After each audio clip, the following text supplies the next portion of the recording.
Most chocolate cakes fail even before they come out of the oven. They're dry, they're overmixed, or they use too many bowls. I'm Gemma Stafford, a professional chef with over 20 years experience in the business, and I'm going to show you how to make the ultimate chocolate cake that has a soft crumb, a rich flavor, and a shiny top. And it takes just one bowl and 1 minute for frosting. So welcome to the magical world of one bowl chocolate cake.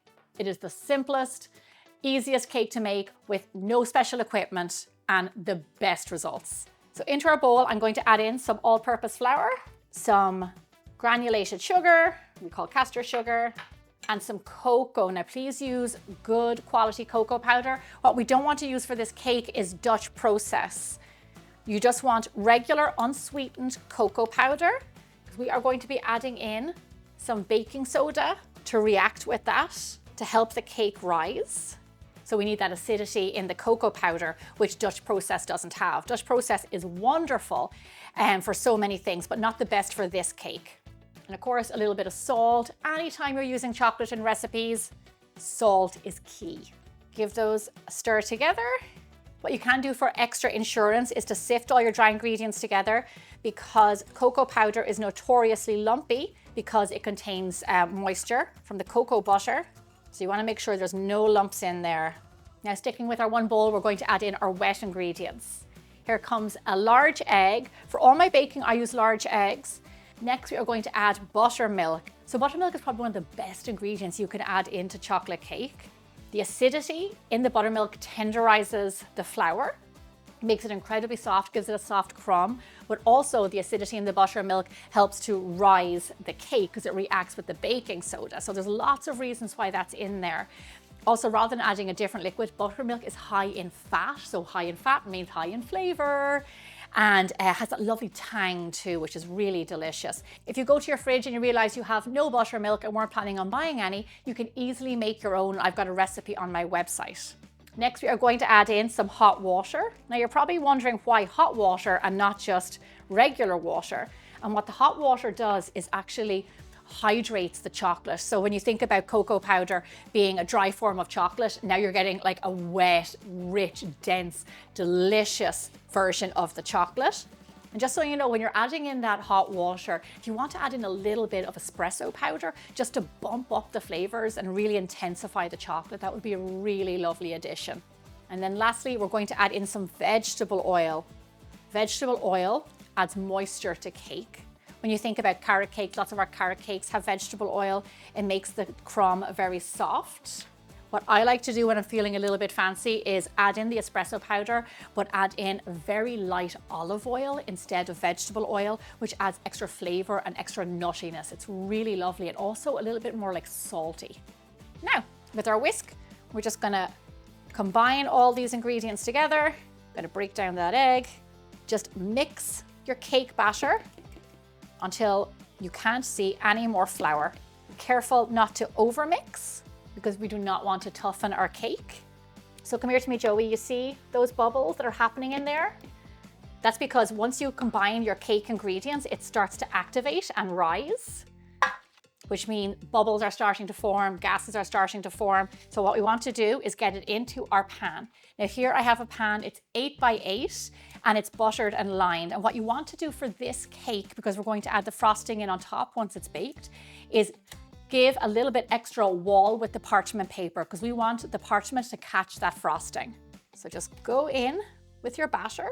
It is quite a thin batter because we added quite a lot of liquid in there, but more moisture in a cake, I mean, that's what I'm going for. One bowl chocolate cake in a matter of minutes. Now, like I said, it's already starting to activate, so let's get it into the oven.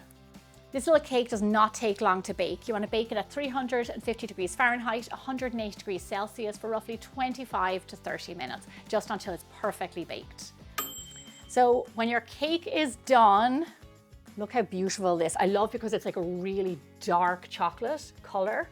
You'll know when it's done because it'll be firm underneath your finger top. This is a little bit of a stickier cake. See the way it's nice and shiny on the top and a little bit sticky? That's all the moisture that we added in there. It's really, really delicious.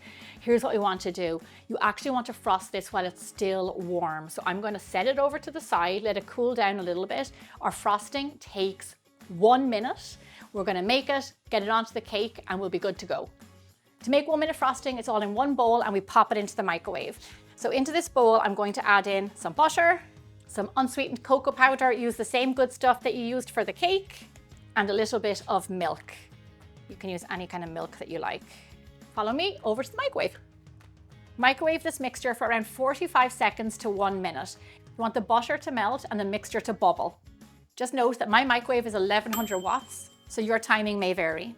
So once your mix is out of the microwave, it'll look a little bit like this. We are going to add in our vanilla extract and sifted powdered sugar, and then whisk it all together. So by hand, just whisk your frosting until it is smooth.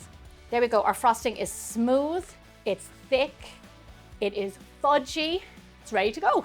Fantastic, that's how simple it is. You can multiply this recipe to go over a bigger cake.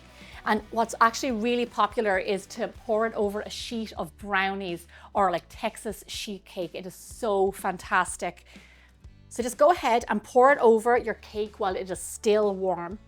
It's really important to do it while it's still warm because the warm cake actually helps to set the frosting. So you get that lovely kind of crinkle top that kind of breaks underneath your fork when you cut into it. The heat from the cake will help set the frosting and also help to spread it out. And lastly, the benefit of putting it on while it's warm, it actually makes the cake even more moist because the frosting starts to melt into the warm cake. It's so delicious.